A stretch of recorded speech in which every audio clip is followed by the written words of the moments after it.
The 12 Labors of Hercules. Hercules, born to the mortal Alcmena and Zeus, king of the gods, was blessed with extraordinary strength. But in a fit of madness induced by the goddess Hera, Hercules unknowingly killed his wife and children. Filled with grief and remorse, he sought counsel from the Oracle of Delphi. The oracle, under Hera's influence, declared that Hercules must serve King Eurystheus for 12 years and perform any task assigned to him as punishment. The first labor. The Anemone Lion.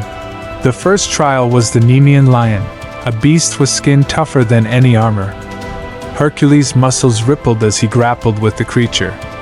Hours passed, and finally, with a mighty roar, Hercules strangled the lion.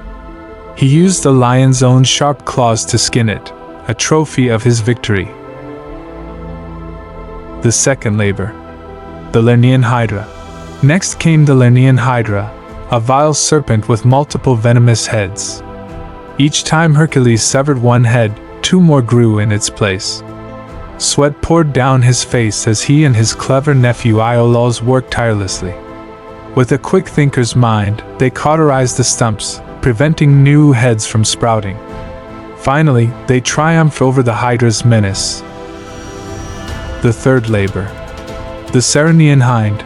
The third labor led Hercules to the sacred Serenian Hind, a deer with shining bronze hooves and antlers crowned with gold.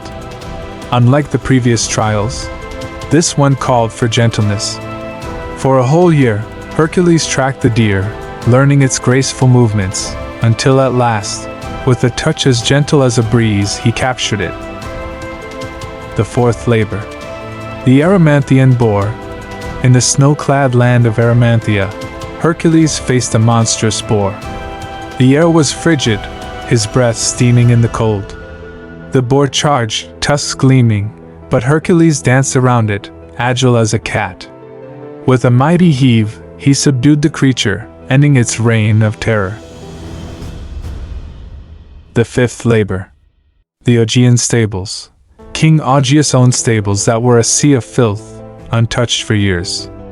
The stench was overpowering. With determination etched on his face, Hercules devised a plan. He diverted the coursing rivers Alpheus and Peneus, their mighty currents washing away the muck and grime. In a single day, the stables were reborn, sparkling clean. The sixth labor. The Stemphalian Birds. Next, Hercules ventured to a marsh overrun by the Stemphalian Birds, their feathers sharp as blades. Athena, the goddess of wisdom, bestowed upon him a gift castanets, which he clashed together, creating a clamor that frightened the birds into the sky. With his trusty bow, Hercules shot them down, freeing the land from their deadly talons. The seventh labor. The Cretan Bull. In Crete, a raging bull terrorized the land. Hercules' muscles flexed as he grappled with the beast. It bucked and roared, but Hercules, like a mountain unmoving, wrestled it to the ground. With ropes woven from his own strength, he led the bull back to King Eurystheus. The eighth labor.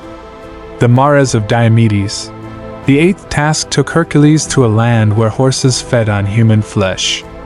The air was thick with tension as Hercules faced Diomedes, the keeper of these vile creatures. With a fierce battle cry, Hercules fought, his blows guided by a heart aflame with justice. In the end, Diomedes met the fate he deserved, becoming a meal for his own savage steeds. With compassion in his eyes, Hercules tamed the horses, turning them from monsters into companions. The ninth labor. The Belt of Hippolyta. Hippolyta, queen of the Amazons, possessed a girdle that was the envy of gods. This task required not just strength, but also diplomacy. Hercules approached with respect, his words woven with sincerity.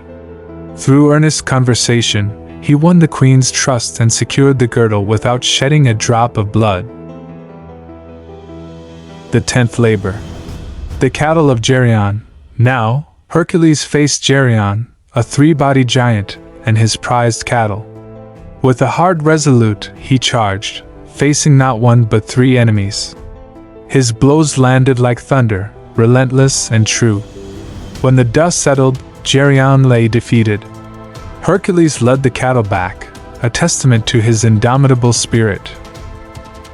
The 11th labor. The apples of the Hesperides.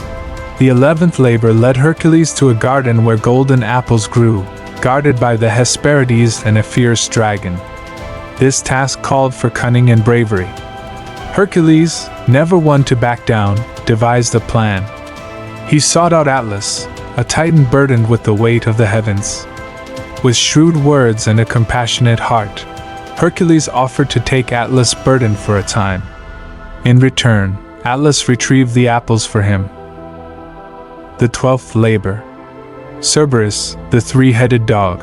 The final task took Hercules to the dark realms of the underworld. There, he faced Cerberus, the three-headed guardian of the gates. This was a battle of wills, where might alone would not suffice.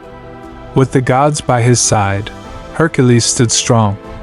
With chains forged from the fires of Olympus, he subdued Cerberus, proving that even in the darkest depths, light can prevail.